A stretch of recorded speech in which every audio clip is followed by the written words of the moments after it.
Constructing your life is about much more than just building a bank account. Each week, join real estate entrepreneur and mindset coach Austin Linney as he interviews guests who are constructing their dream lives and impacting the world around them on a daily basis.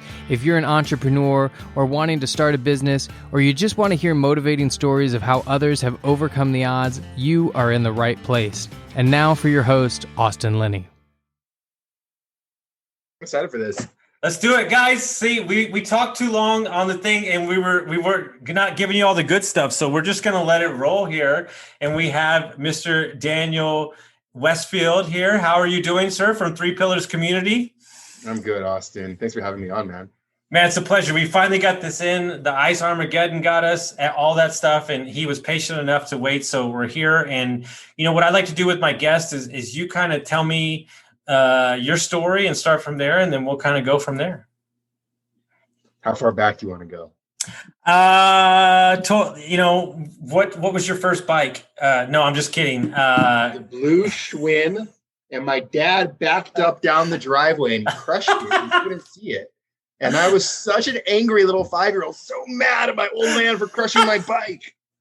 And you know what? Now I'm a father. I just think like, so much compassion in my heart, right? Like my dad was such a good dad, and he bought me that bike, and how guilty he probably felt when he crushed it. And he's such a good dad. You know what? He bought me a new one. Dude, you had a story for it. You're already my favorite guy. I love it. If I'm not mistaken, you live in San Fran, and then you invest in mobile home parks, which I think is a quintessential oxymoron. You know, what does Sam Zell say? When everyone else zigs, you got to zag. And when they zag, you got to zig. Yeah, exactly. So yeah, you could, I grew up among coastal elites. You could say that. I grew up in the Bay, in California. I think I never met a Republican until I went to college. Literally, it was that, what's the word? Homogeneous. I remember like talking about Republicans in high school, like, oh, I bet they exist somewhere. Have you ever met one? That was the world I grew up in. And then I was on the East Coast for college. I went to fancy school. I went to Yale, and I got a law degree, and I got an MBA, and I worked in the corporate world. But I followed my roots back to mobile home parks, which is actually my kind of family background. So my mom was born on a chicken farm in Israel. Okay. And so was my grandfather, was born on a chicken farm in Israel in 1931. And he's still alive. I saw him this past weekend. He's amazing. 90 years old. And he immigrated, took the family to the U.S. in the 60s for opportunity. He wanted to come to America and make a new life and find his fortune. And he worked as a car mechanic, buying wrecked cars and fixing them in his backyard and selling them. And eventually saved enough money to rent a garage. And then he bought a garage, and then he bought a mobile home park like 40 years ago. So he was the one who had the vision, Gideon Goldstein. And I grew up around it. I grew up helping him, mow the lawn and paint the fence and do all that stuff at the parks. And, I took this other path to higher education and, fancy names, and eventually found my way back to this asset class, which is, so important socially, right? In terms of providing affordable housing and a really good investment. And we're going to get into all that. And you got my wheels turning. Okay. When you got out of college, where did you start in the business world? So I did not start in the business world. Okay. I started in the international relations world. So the dream job. Nobody knows what it does, but I always wanted to pick that job in college. So I lucked out. I won the lottery. I got hired by the U.S. State Department as a little baby diplomat. And there I was, 21 years old. And I got my diplomatic passport. And I traveled to like 25 countries in 1 year as a baby diplomat working on international rule of law. Going to Afghanistan and visiting all of our European allies and Nigeria, Japan, Mexico, Colombia, you name it. Really amazing job as a fresh out of college. And then I worked on U.S. relations with Europe, working on like political and security cooperation with the European Union. And then I said, this isn't for me. I'm an entrepreneur. I want to hustle. And working in government's amazing, right? I represented the United States of America and our interest in the world. I loved it. It's a fascinating job, but in terms of personality, I wanted to hustle. I love that. And God, what a dream job. So you got out, and what was the first thing that you did when you got out of that field? So I got a law degree and I got an MBA.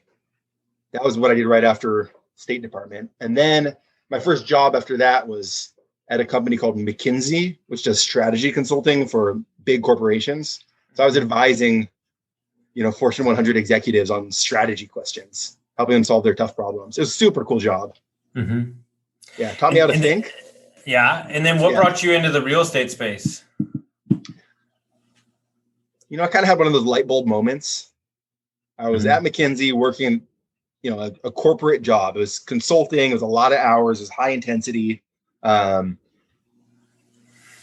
I realized, like, who do I want to be when I grow up?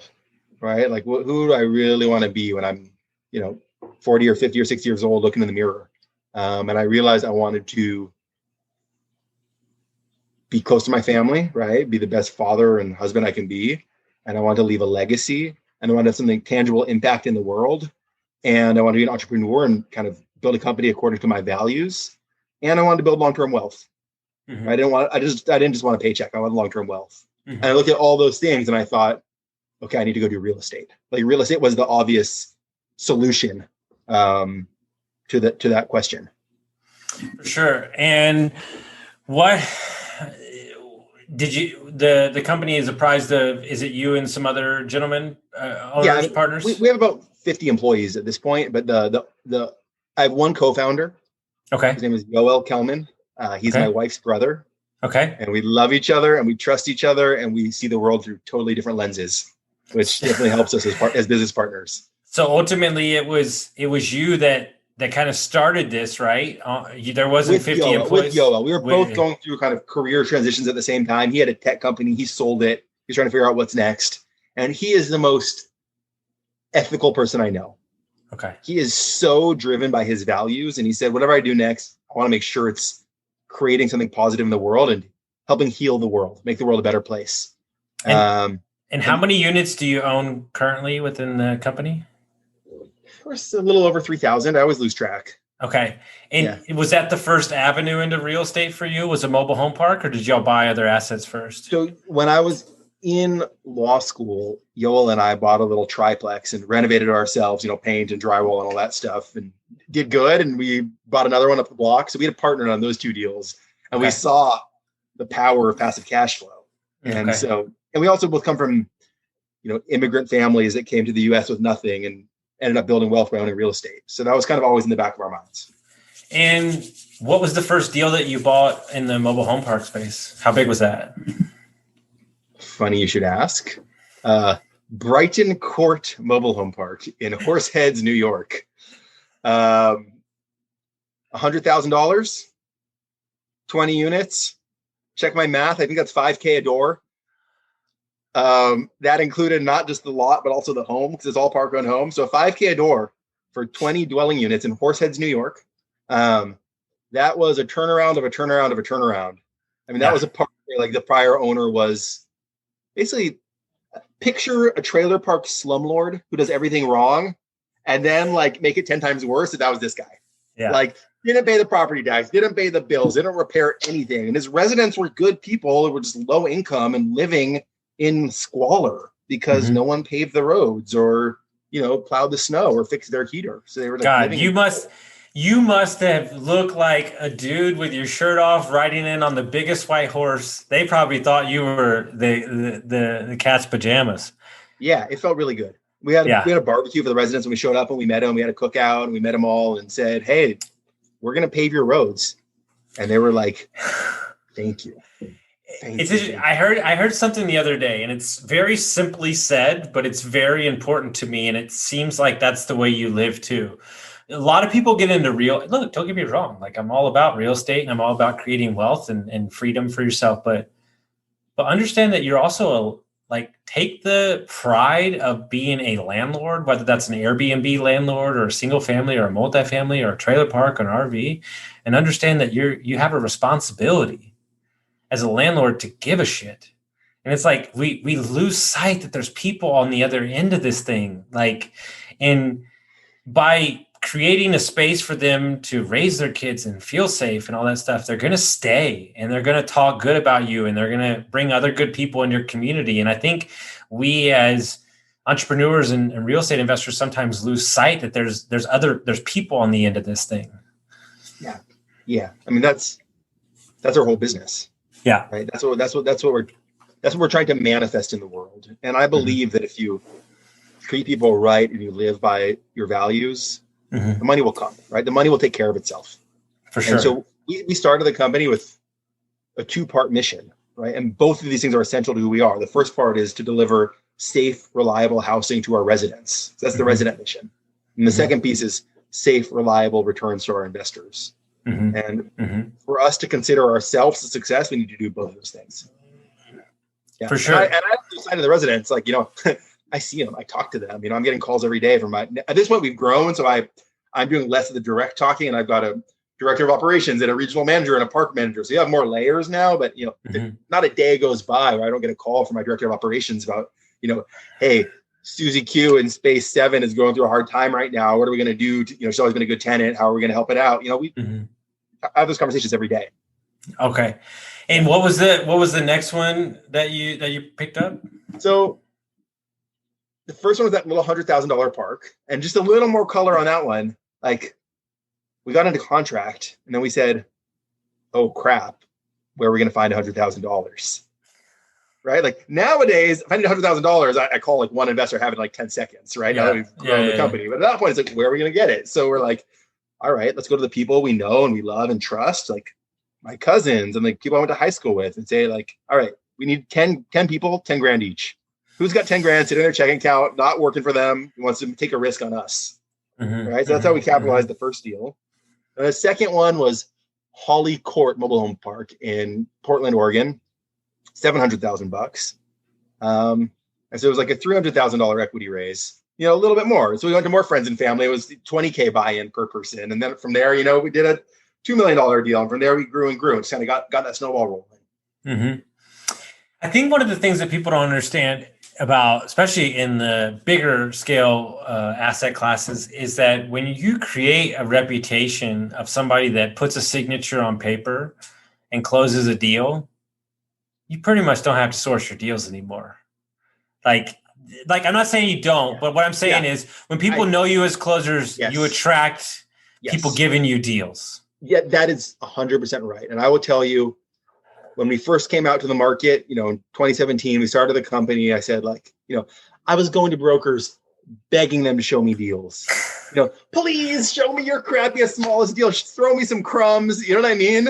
And at this point, I've got more inbound deal flow than I know what to do with, right? And I'm saying no to all sorts of decent deals because I just don't have bandwidth to do them all. And it's all off-market stuff that most people don't see. And so what happened? It's what you said. It's establishing a reputation as a deal closer. And to establish that reputation, I closed some shitty deals. I closed some deals that I thought they were good, and then they start looking mediocre, and then the rubber hits the road. You're like, this deal is crap. We're going to eat crap on this deal. And I'm going to close it anyways because I'm looking at the 30-year view of my reputation. And I want every broker to say Daniel's a deal closer. Yeah, 1,000%.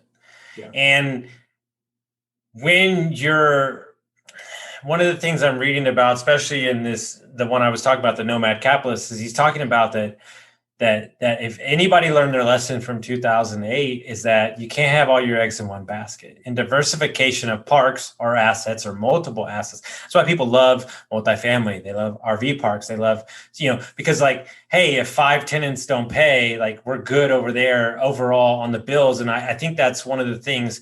What would you say? First, I want to ask you a simple question. What do you think is the misunderstood thing about a mobile home park? What do you think that people get wrong that you hear out in the world? Can I say 2 things, or does that have to be one? You could say 13 things. Amazing. All right. So I would say I'm going to differentiate between what the general public thinks and what aspiring investors think. Okay. From the general public, the misconception is these are trailer parks, right? This is low quality, low income housing. I don't want it in my neighborhood. I never set foot in one of these things. drug lords, because that's what the media says. There's all these narratives around trailer parks, and it is one of the most stigmatized assets in our country, right? And the reality is our tenants are working people, and most of them want to live in a quality place and raise their families with dignity. And there are different types of parks in different markets, but in most of our parks in the Western US, our tenants are in the workforce.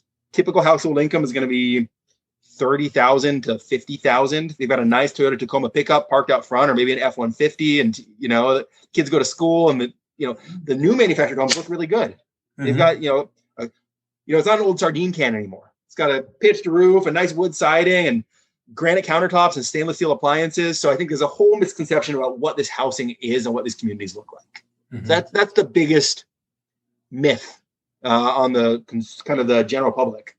Now, switching over to investors, here's the myth that people repeat over and over and over. And if you go online, you're going to see it's all over the place. Mobile home parks are a secret asset class.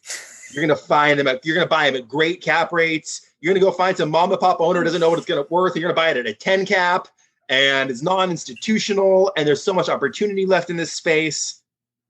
That those are lies told by people who are trying to sell you a dream, typically by like syndicators or promoters or someone who's got a financial interest and try and get people who don't own mobile home parks to buy into mobile home parks. And the reality is this has become a highly institutionalized space with all sorts of private equity and pension funds and life insurance companies, very sophisticated institutional capital chasing these parks because they perform so well. And every off-market deal I find, there's 3 other buyers at the table also putting in offers, and we're all competing to pay too much for a very scarce pool of assets. Sure. No, I love it. And do you happen to know a guy named Justin Donald? Doesn't ring a bell. Who's all Justin? right, I'm gonna introduce you. He's a great dude. He wrote that book. He's an amazing human being. He is a deal rainmaker. He is a passive, and like he calls himself a lifestyle investor, but he's invested in a ton of parks too, and a lot of other business deals and stuff. Just a great guy to know. But it's interesting, right? And what people don't understand, and what right before COVID, I was working with a client who wanted me to Airbnb a castle. I'm not joking. It's a damn castle, but he was what country is this castle in? I love it. It was in Texas. No, they built it on 100 acres as a wedding venue. Yeah, whatever. Great. Only in Texas. Yeah, only in Texas. Okay. Yeah. True fact, just for shits and grins. Do you know there's more tigers in Texas than there are in the whole continent of Africa? I heard some stat like it's so whatever. I digress. Texas is its own place, but what he opened my. I mean, when I say he opened my eyes, blew my mind out of my body, because he was going to do 150 slots for mobile home park. And so, what people don't understand, and I'm going to ask you what y'all do. There's people that rent out the space, and then there's people that have the home and then rent out the home. So could you walk our listeners through the different dynamics, and which one do y'all choose to do as a company? Yeah. Great question, man. Did you do your homework on this and prepare these questions, or these are on the freestyle. Yeah. I love it. So for the benefit of listeners who might not know anything about a mobile home park, traditionally the basic economics of the business is we as the park owner own the land and the underlying infrastructure, and the resident owns their own home. And they're a homeowner, but they pay us lot rent every month for the right to put their home on our lot. And what that creates is a really affordable form of home ownership, right? Where they don't have to buy the land underneath; they just own a home, and so it's affordable. That is our model. That's the model we love. And the reason we love it is our tenants stay really long term. Our typical tenancy is longer than 12 years because the tenants are homeowners. They're invested in the community. They've got home equity. And if they were to stop paying during COVID, for example, or in 08, 09, if they stop paying, they've got skin in the game. They've got something to lose, right? They're going to have to leave their home or sell their home or have their home repossessed if they don't pay for the lot rent. So our tenants are really bought in, and we have super consistent rent collections. Even during COVID, we're at 96% rent collections. So what you're alluding to is there are some operators who figured out if we as the park owner own the land and we own the home on top of it, we can rent it out and make more money, right? Because maybe lot rent alone is $400, but if I'm renting out the home and the lot, I can rent it for $800 or $1,000. And that's true. You can make more money that way, more cash flow. But in my view, the cash flow is not as durable. It's not as consistent, because at that point, you're basically operating a horizontal apartment building. Your tenants don't have skin in the game. They're not homeowners. They're not bought in. So you have higher turnover. And during an economic event like COVID, you're going to have more collections issues. So I'm going to ask a development question that I've always worried. Two questions. You might not have the answer. You might have the answer. I don't even know. But one of the things that makes me particularly intrigued about a mobile home park or RV park per se is that technically the infrastructure that you need to operate the piece of land is minimal. Maybe, some roads. No, but just hear me out. You're not building a structure.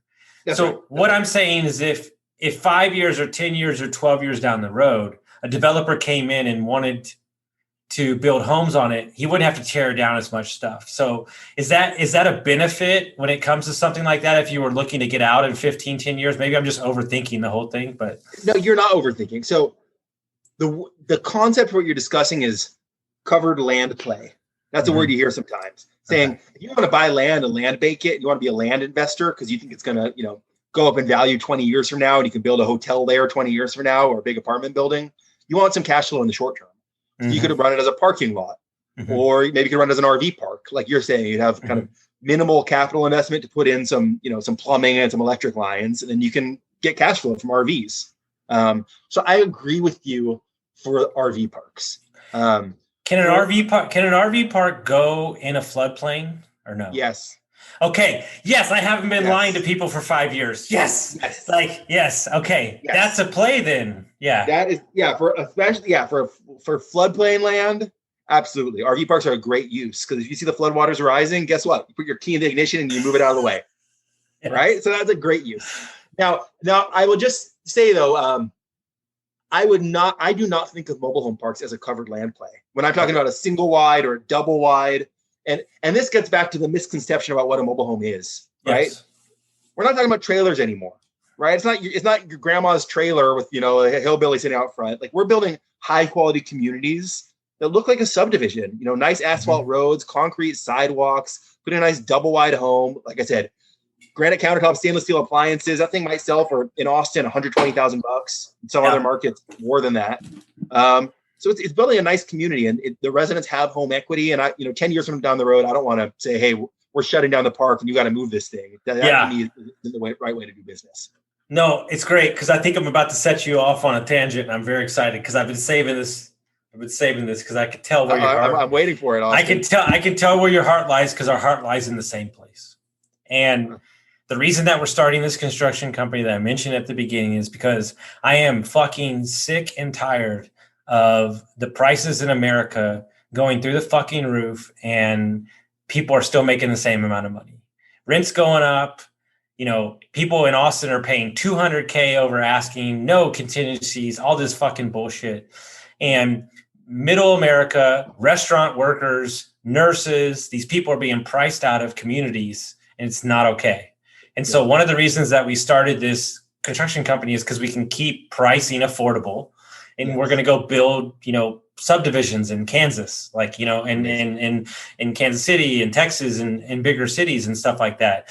And so I'm sure that why you're so passionate about it is you get very frustrated when people lump this asset class, this affordable housing, into this broad spectrum of bullshit and treating people like they're not any better. It's not okay, dude. Everybody, because they choose to live on less. Look, I heard a story a while back. Person paid $2,000 a month for an apartment downtown in Austin, which isn't crazy. Nothing about that scares me, but paid $800 a month for a parking spot. Like, fucking sell your car. Like, what are we doing here? And so for me, I choose to, I know that I would rather raise my family where we can travel or we can do things and my whole cost isn't tied up in this asset. And so that's why I'm so passionate about creating this affordable housing in America, which I think personally, if you look at the the dynamics and where we're going, that's probably going to be the most focused thing over the next 50 to 60 years. Wouldn't you agree from the numbers that you're seeing and just your general out there? Yeah. Yeah. I mean, our hearts are in the same place. And I think our business strategy is also in the same place. Mm-hmm. Yeah. I feel you. So, I mean, if you look at the demographic trends in America, the rich are getting richer and the poor are getting poorer. Mm-hmm. Mm-hmm. That is a fact. You can like it or not. You can complain about it. You can talk about, policy interventions, but there are a lot of people who are struggling, and I see that number rising as we automate away more jobs and kind of the society continues to change.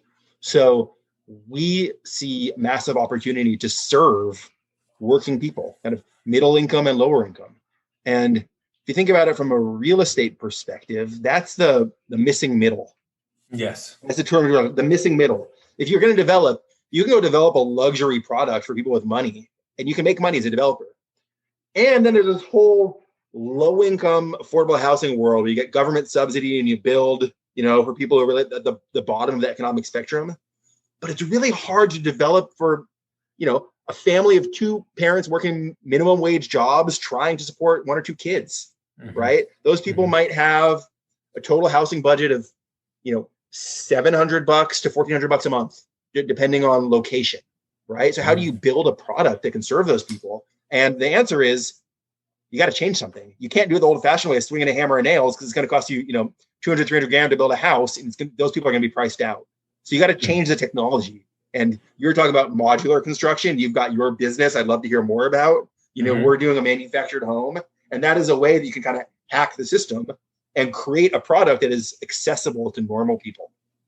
1,000%. And then you're creating impact, because what I would also like to do, and something that I just thought of, and obviously it's a big lift, but I think we can do it because it's something that was presented to me in the past. I would love if they were available, or we figured out a way that we can work together. My goal in this affordable housing sector, mobile home park, is to then create entrepreneurship financial programs to the residents to create the next wave of entrepreneur, or give them other knowledgeable options. Absolutely. Absolutely. And that to me is why this business is endlessly fascinating, mm-hmm. right? I'm never going to get bored, because mm-hmm. in addition to the business piece about how do we maximize profit, there's the whole resident piece. And if you think the question is, how do I create the best possible health outcomes and education outcomes and wealth outcomes for my residents? What mm-hmm. can I, as the mayor of this little city, the mayor of this neighborhood, do, right? And does it mean bulk buying internet so people save money on that? Does it mean creating job training programs within the park? Does it mean hiring vendors from within the park? Does it mean identifying talent and scholarship programs or entrepreneurial training? Can I partner with other nonprofits or schools? It never ends. Mm-hmm. And I'd say we're still in the beginning of that journey. It's the stuff I like thinking about, but I'm hoping to hire someone full-time to run our social impact strategy down the road. Love it. And so with my mentor's charity, One Life Fully Lived, he teaches people the pillars of entrepreneurship and life and goals. That he started charity 10 years ago. He's actually in North Tahoe area, called One Life Fully Lived Monster Charity. We actually created in January One Life Fully Lived Recovery Mastermind. And so we're teaching people who have been to rehab entrepreneurship and real estate skills and life skills to thrive instead of survive. And so I know already we're about to do our second group. The first group is just, I met with all of them yesterday. They're just, I can't, I'm so inspired. And so for me, I'd like to spend the later part of my years giving my time, only my time, and helping out and speaking to young things. So I know there's a way that we can partner up to let our group service some of your residents who are falling down. Love that. Yeah. I would love that. Let's make that happen. Yes. Let's connect after this podcast and figure out a community and a time to do it. Yeah, I think it's great because we're doing our first event in September in Tahoe, our first live event in person. And, the guys that I started with are in real estate too. And it's just, I was interviewing a Marine today who's in real estate. And I said, I only do business with two types of people, people in recovery and people from the Marines, because they're ready to work, you know? Dude, those are the only people I hire. Yeah. I am serious. I'm not going to name names, but my hiring strategy is hiring people who've gone through Narcotics Anonymous or Alcoholics Anonymous. Yes. Because the self-awareness that those people have is off the charts. Yeah. Right? The ability to look at themselves, be humble, accept their faults, have the resilience to move on, the strength, the grit. Like my first employee is clean and sober, and so is my second and my third employee. And then the next guy I hired was a U.S. Navy. So I'm gonna go ahead, guys. You can put down all the books. You can put down all the Tony Robbins seminars. You can put down everything for the rest of your life. And I'm going to tell you the number one way to be the best version of yourself is be self-aware. That's it. Nobody's perfect. And if you are self-correcting, as we say in my company, searching for that 1% and owning your mistakes and waking up the next day and knowing there's another sunset. Like, does anybody understand that my homeboy, one of the homeboys that I run the thing, like died in a Taco Bell parking lot? Like the ironicity of that from a heroin overdose, like, and he saw his life flash before his eyes, and now he's buying fourplexes. And he's like, dude, I'm just so goddamn happy to be alive. Like, I don't even give a shit. And he's like, money, I'll figure it out. Like, he's like, I don't even care. And it's so crazy to see somebody, because the rest of society, right, is holding themselves back from everything they want to do because of fear or expectations. And when you cheat death, like, and you go down the path that I was going down, like, everybody's like, what are you on? And I'm like, dude, I'm high on life. I'm high on impact, right? And funny enough, I can't tell you the title, but we're writing a book right now about like creating, impact and networking and relationships in a digital age, right? Because people are thinking that money gets the job done. And don't get me wrong, you need money to get the job done, but really it's relationships, it's co-collaboration. That's what I think moving forward is going to be the new currency in this world. Because how can you take what we all do, how can you have a clear vision, and then how can you create impact from that? And I promise you that the more impact you have, the more successful and happy that you will be. And you can walk away and you can sleep at night in a lot better state of mind. Wow. So, but I did have one question before we get out of here. I feel like you just dropped the secrets of life right here. It's amazing. I did. You asked me what my shtick was. I just gave it to you right there. So I do have one question for you that I've been holding on to. Have you developed any parks yourself, or have you bought only existing? We are working on several development projects right now. How does that completed any, but I'm working on them. How does that land for you? Because it's such a dichotomy, because you talk to multifamily guys and I'm like, why wouldn't you just fucking develop your own? And they're like, well, how does that land for you? Is it something that you've been thinking about for a long time? I'm curious to see the mindset on that. Yeah. So it requires a total mindset shift. And for a long time, I was only out there buying existing assets. And, I wasn't scared to roll up my sleeves and do heavy value add, right? We've got a whole team. We do heavy value add and turnarounds, but just the idea of taking raw land and building it, I'm like, I don't do that. I don't know how to do that. It's a fear thing, right? It's fear, it's mindset. Like, I don't know how to do that. I've never done raw land before. But I always had this little voice in my head, like, that's where the opportunity is. There's a boundless opportunity. There's not enough parks to buy, but there's unlimited raw land. Yes. And so really it was two things that got us into development. One is economic factors. There's like pricing changed. The pricing to buy existing parks went up and up and up to the point where it actually makes a lot of economic sense to build new ones. Mm-hmm. And then the second thing was mindset, realizing, okay, I'm not a developer, but you got to start somewhere. You got to try it and stub your toes and take a chance and do a deal and, learn from your mistakes. Right. And I made bets on myself before, the first time I bought that $100,000 park, I never bought a park before. I had to learn it, right? So I figured, let me go do a land deal and I'll make mistakes, but I'll learn it. And I'll hire the right people who can advise me and help me along the way. And it's not that different than buying stabilized stuff. I mean, it is different, but it's still real estate. The principles still apply. So my theme for my life, I love Marcus Lemonis.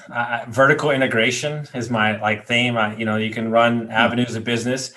I almost think there's a scenario where you could be the builder and developer, and you could sell the property as a consultant for your company. Could be the consultant for new people that want to get in the space, and then you sell it to them on owner finance. So technically you make money like 3 or 4 times. Interesting. You're saying I'm the developer, I find the land, I build it, I sell it to a buyer on contract. Yeah. And I make money on home sales. Yeah. And then you property manage it. And you property manage it, wait for it. And you make money teaching them the business, like a 90-day, 120-day mobile home park property management development course, like one-on-one. So you made money 4 times. Yeah. I love it. Because what we're seeing is we're going to be building. So my business partners have a property management company. Yeah. We're going to build, sell to direct to investor, and then sell turnkey property management with the property as well too. So build to rent, sell. Yeah. Yeah. I mean, but why sell it? Because I want to buy an island. Okay. No. Know what you want. Good. Yeah. No. You're right, because 100%. And look, here's the deal. Because everybody I want to get the most value out of this ever. I want you, from a business owner's point of view, if you can explain to them the easiest way possible why you wouldn't sell. And I think I know why you wouldn't sell is because the asset class is only in more demand. You're creating the value. So basically you would be selling out of the value you personally created, correct? Yeah. I mean, my philosophy on this comes from my family. Like my family survived the Holocaust. They came here with nothing. And my grandfather was seriously renting on cars in his backyard, trying to put food on the table. Mm-hmm. Right. And now he is a millionaire many, many times over. How? By buying great real estate assets and holding them forever. Right. And to me, that is, if you look at the dude who bought Manhattan way back when for like $1, right? He's sure glad he didn't sell out too early. Right. Yeah. Like the best way to make money long-term in real estate is buy great assets, improve them, and hold them forever, especially with an asset class like mobile home parks where they're not making a lot of new ones. So to me, that's the play. And it's all about aligning myself with like-minded partners. My investors get it. I tell them this isn't a 5-year flip. This is a multi-decade generational wealth building strategy. And we're going to buy parks. We're going to hold them for 50 years. So that's my life goal. And I'm not looking to buy the island. I've got my own dreams. I respect your dream. And I want to be living my dreams, living my best life with my wife and my kids, surfing and studying the Jewish Torah and all the stuff that I like to do. Yeah. And have a great passive income portfolio, right? Because we never sold. Yeah. No, it's all like, whatever. My dad said it perfectly. Hey, there's only so much shit you can buy. It's like, it kind of gets boring. And so like, my thing is I live off of experiences. Like I would love to spend the weekend with you, like chilling in the Mediterranean on a fucking catamaran with a chef. Like that's the kind of stuff I think about. Like that's what I'm seeking. And maybe other people are seeking Lamborghinis and shit like that. That doesn't do anything for me. Like I want physical experiences with human beings in a cool environment to say, damn, that was awesome. And then impact people first, right? Impact over everything. So if people want to find out more about your company and what you do, how would they do that? 3pillarcommunities.com. 3 is spelled out, pillarcommunities.com. I love it. Guys, if you like this episode, make sure you send it out to your friends. And if you didn't like it, sorry, I don't know who you are. No, I'm just kidding. But thank y'all so much. I mess with them sometimes. Y'all have a great time. Thanks, guys.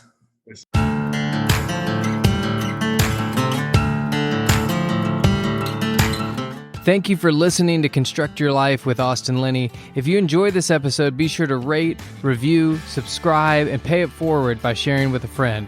Most importantly, take this opportunity to start constructing your life by taking immediate action on what you learned. For show notes, resources, and more information on one-on-one coaching with Austin, visit constructyourlifepodcast.com.